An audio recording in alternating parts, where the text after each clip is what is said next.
अस्सलामुअलैकुम नाज़रीन, मेहरान टीवी में भली कार मां मुबशर सोलंकी। सबका पहिरीं हिकु नज़र हेडलाइन ते। अमरीकी सदर डोनाल्ड ट्रंप चयो आहे त ईरान जूं ताज़ियूं तजवीज़ूं पेश कयूं वियूं आहिनि। तेहरान जी ताज़ियुनि तजवीज़ुनि जो जल्द जाइज़ो वठंदुसि। ईरान मथां ॿीहर हमले जा इम्कान मौजूद आहिनि। असांजी ईरान जी नाकाबंदी दोस्तानी नाकाबंदी आहे।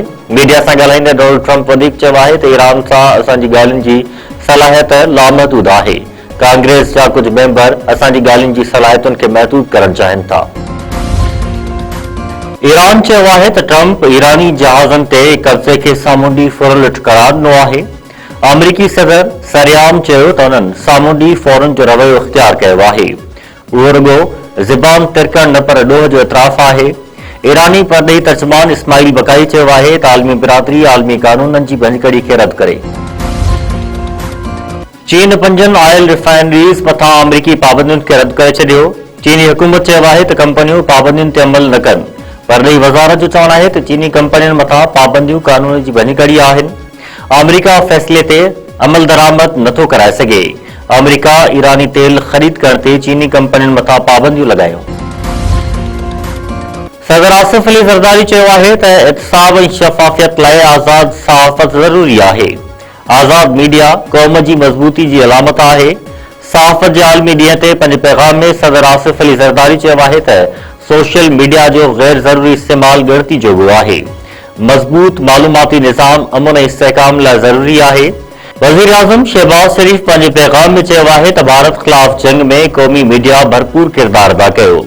जाली ख़बरूं ऐं गुमराह कंदड़ मुहिमूं क़ौमी भाईचारे ऐं आलमी साख लाइ ख़तरो आहिनि। मुल्क जे अक्सर इलाइक़नि में अॼु मौसम गरम रहण जो इम्कान। कराची में गर्मी 40 डिग्री सेंटीग्रेड ताईं पहुची सघे थी। गुज़िरियल ॾींहुं नवाबशाह 47 डिग्री सेंटीग्रेड सां गरम तरीन इलाइक़ो रहियो। जैकाबाद दादू ऐं हैदराबाद में गर्मी पद 46 सेंटीग्रेड रिकॉर्ड। मौसमियात खाते जो चवणु आहे त मुख़्तलिफ़ इलाइक़नि में गर्मी 46 खां 49 डिग्री सेंटीग्रेड ताईं महसूस थींदी। वरी वज़ीर सैयद मुराद अली शाह पारां कराची में रेड लाइन मंसूबे ते जारी कम जो जाइज़ो। रेड लाइन कॉरिडोर सां ट्रैफिक लाइन्स जी मुरम्मत ऐं बहाली जी हिदायत। वरी वज़ीर चयो आहे त आवाम जी तकलीफ़ मुंहिंजी बर्दाश्त खां ॿाहिरि आहे।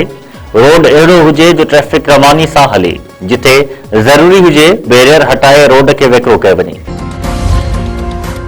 सीनियर सूबाई वज़ीर शर्जील नामहमूद चयो आहे त कराची में चैलेंजिस बावजूद तरक़ियाती कम थियनि पिया। BRT रेड लाइन मंसूबे ते कम तेज़ी सां जारी आहे। आवाम खे पेश ईंदड़ तकलीफ़ुनि जो अहसास आहे। रेड लाइन मंसूबे जे दौरे वक़्तु मीडिया सां ॻाल्हाईंदे शर्जील वेमुन वधीक चयो आहे त कंहिंजी ज़ाती ख़्वाहिश ते फ़ैसिला न आहिनि थींदा। रेड लाइन मंसूबे में हुकूमत जी का बि कोताही या बदनियती न आहे। मंसूबो मुकमल थियण बैदि शहरियुनि खे फ़ाइदो पहुचंदो।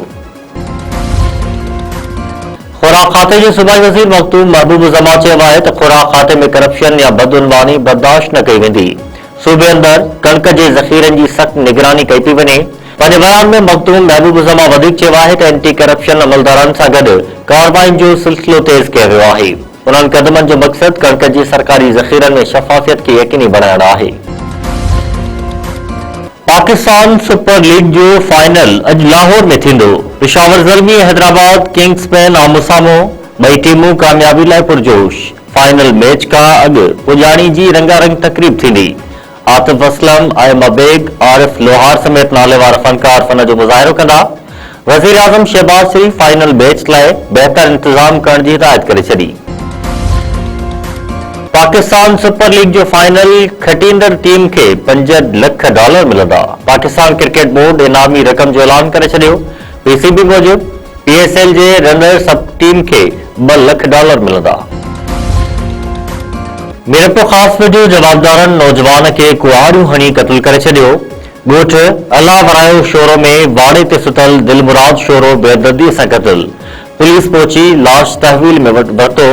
ज़रूरी कार्रवाई बैदि मर्द वारसनि हवाले। पुलिस जो चवणु आहे त मक़तूल जी दुर जो बिरादरी जे माण्हुनि सां तकरार हलंदड़ हो। कुझु अरसो अॻु नौजवान जी वालदा खे पिणु क़त्ल कयो वियो हो।